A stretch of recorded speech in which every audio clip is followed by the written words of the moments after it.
দীর্ঘ ১০-১২ বছর পর আমার মামাতো বোন, দুলাভাই আর বাচ্চাদের সাথে দেখা হয়েছে। বিনা নোটিসে তারা যখন আমাকে জানায় যে তারা আমার বাসায় আসছে, আমি হুট করে অল্প সময়ের মধ্যে কি আয়োজন করলাম সেই সব নিয়ে থাকছে আমার আজকের ভিডিও। আর মামাতো বোনদেরকে নিয়ে কোথায় বেড়াতে গেলাম, কি খেলাম, টুকটাক সব কিছু মিলিয়ে আমার আজকের ভিডিওটা সাজিয়েছি। আশা করব আপনারা পুরো ভিডিওটা দেখবেন।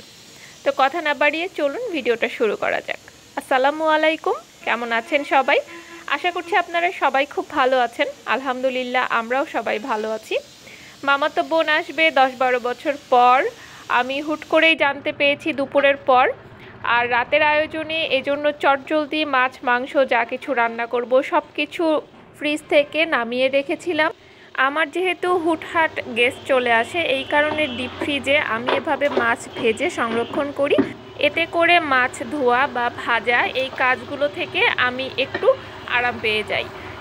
এই কাজগুলো আগে থেকে করা থাকলে খুবই অল্প সময়ের মধ্যে মাছ আমি রান্না করে ফেলতে পারি। আমি আজকে পেঁয়াজ দিয়ে মাছের ভুনা করব। তো এই কারণে মাছগুলোকে একটু ভাজা করে নিলাম। জাস্ট বরফ হয়েছিল তো, এই কারণে তাপ দিয়ে আমি বরফটাকে ছুটিয়ে নিলাম। এরপর অ্যাজ ইউজুয়াল যেভাবে মানুষ তরকারি রান্না করে, আমি একটু বেশি করে পেঁয়াজ দিয়ে পেঁয়াজ দিয়ে মাছগুলোকে ভুনা করব। প্রথমে বাটা মশলা দিয়ে দিয়েছি, এরপর গুঁড়া মশলাগুলো লবণ, হলুদের গুঁড়া, মরিচের গুঁড়া, ধনিয়ার গুঁড়া। আমি মরিচটা একটু বেশি পরিমাণে দেই, কারণ আমার কাছে মনে হয় যে তরকারি একটু ঝাল না হলে খেতে আমার কাছে খুব একটা ভালো লাগে না, বিশেষ করে মাছ আর মাংসের তরকারি। তা আমি এবার আগে থেকে ভেজে রাখা মাছগুলো দিয়ে দিচ্ছি, একটু উল্টে পাল্টে নিচ্ছি ঝোলের সাথেই। এরপর আমি এতে হালকা একটু পানি দিয়ে দিব। এবার আমি এটাকে একদম ভুনে যাওয়া পর্যন্ত জাল দিতে থাকবো। তা আমার প্রথমে মাছের তরকারিটা রান্না হয়ে গেল। এরপর আমি রান্না করব ডিমের সাদা কোরমা। আর এ কারণে আমি ডিমগুলোকে সিদ্ধ করে খোসা ছুলে এটাকে হালকা করে ভেজে নিয়েছি, খুব বেশি লাল করব না। আর আমি আজকে ডিমের সাদা কোরমা করব, এতে আমি কোনো প্রকার হলুদ বা মরিচের গুঁড়া ব্যবহার করব না। আমি পেঁয়াজগুলোকে তেলে ভেজে নিচ্ছি, সাথে গরম মশলা দিয়ে দিচ্ছি। পেঁয়াজগুলো বেশ ভালোভাবে ভাজা হয়ে গেলে আমি এখন এতে বাটা মশলা দিয়ে দিব। আমি ব্যবহার করব আদা বাটা আর রসুন বাটা আর সামান্য একটু পেঁয়াজ বাটা, যাতে করে বেশ গাঢ় হয়ে যায়। আর এখানে আমি কাঁচামরিচ দিয়েছি, আমার হাতে সময় ছিল না, সময় থাকলে আমি কাঁচামরিচটা ব্লেন্ড করে দিতাম। সব মশলা দিয়ে ভালোভাবে কষানো হয়ে গেলে আমি ডিমগুলো দিয়ে দিব। এবার ডিমগুলো যখন খুব ভালোভাবে কষে যাবে, আমি এর ভেতরে ঝোলের জন্যে পানির পরিবর্তে দুধ দিয়ে দিব। দুধটা আমি আগে থেকে জাল করে রেখেছিলাম। এটাই হচ্ছে আমার ডিমের সাদা কোরমা। এরপর আমি ছোলার ডাল ভুনা করব, আর ছোলার ডালের ভেতর আমি মুরগির গিলা কলিজা দিয়ে রান্না করব। এই রান্নাগুলো মোটামুটি সব একই রকমের, তো এই কারণে আর বারবার দেখাচ্ছি না। আমি খুব ভালোভাবে মশলা কষিয়ে তাতে আমি গিলা কলিজা দিয়ে ভালো করে কষিয়ে নিয়েছি। তারপর ছোলার ডাল আগে থেকে সিদ্ধ করে রেখেছিলাম, ছোলার ডাল দিয়ে ওপরে গরম মশলার গুঁড়া, জিরার গুঁড়া দিয়ে আমি এটাকে রান্না করে নিলাম। আর এরপর আমি গরুর মাংসটা রান্না করছি। গরুর মাংসটা অনেক সময় নিয়ে আমি কষাই, একদম পোড়া করে কষানো হয়ে গেলে আমি তারপর মাংসটা প্রেসারে তুলে দিই।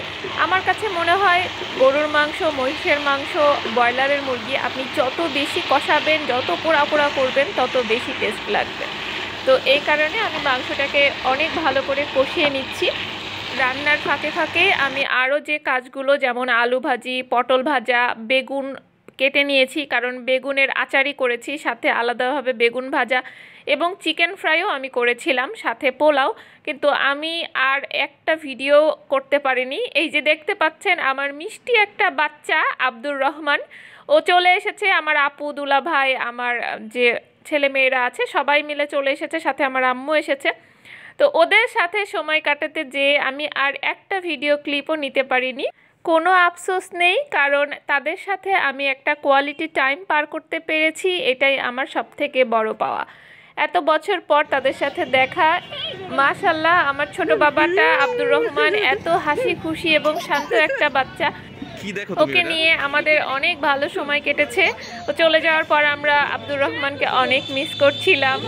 তো আপু দুলাভাই সবাইকে নিয়ে চলে এসেছি রাজশাহীর উপশহরে এখানে কালাই রুটি খাওয়ার জন্য। তো কালাই ঘর নামে যে দোকানটা ছিল সেখানে বসে আমরা সবাই মিলে কালাই রুটি, বেগুন ভর্তা, মরিচ বাটা আর সাথে হাঁসের মাংস দিয়ে খেয়েছি।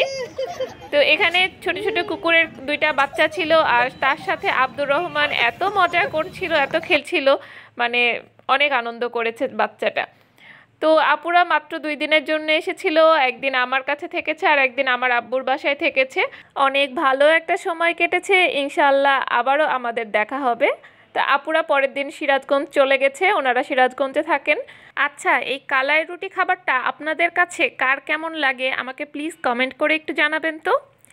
আর এটাই ছিল আমার আজকের একটা ছোট্ট ভিডিও। কেমন লাগলো অবশ্যই আমাকে কমেন্ট করে জানাবেন, আর ভিডিও ভালো লেগে থাকলে অবশ্যই একটা লাইক করে দিবেন। আর আপনি আমার চ্যানেলে নতুন হয়ে থাকলে আমার চ্যানেলটি সাবস্ক্রাইব করে আমার পাশেই থাকবেন।